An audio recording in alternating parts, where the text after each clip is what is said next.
nafilan yau dare na 8 a cikin watan Ramadana.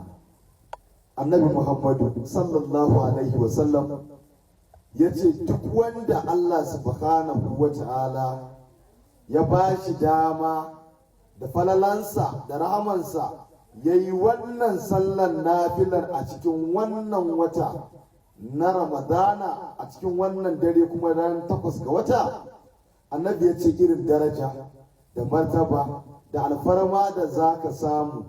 Annabi ya ce a kowane harafi da ka biya a cikin sallan Allah zai rubuta maka ladan ibadan shekara guda, in ji manzon Allah.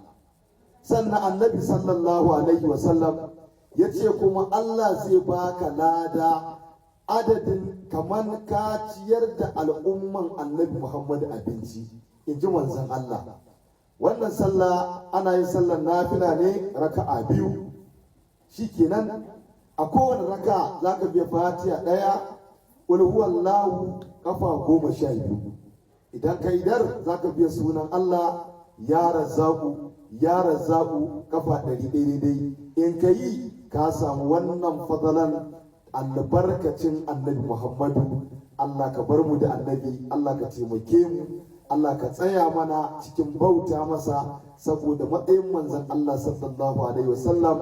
Jama'a a sharing ga masoya annabi domin su ci gaba da amfana da irin wannan fadala da ake bayarwa. Allah ya karɓi ibadunmu, Allah ya tabbatar da mu cikin masoya annabi na hakika zahiran wa badinan. Dukkan bukatunmu Allah ya biya, duk damuwarmu Allah ya ɗauke saboda albarkacin manzon Allah sallallahu alaihi wasallam. Allah ka buɗa mu al'umman annabi, Allah ka sa ai azumi cikin lubufi da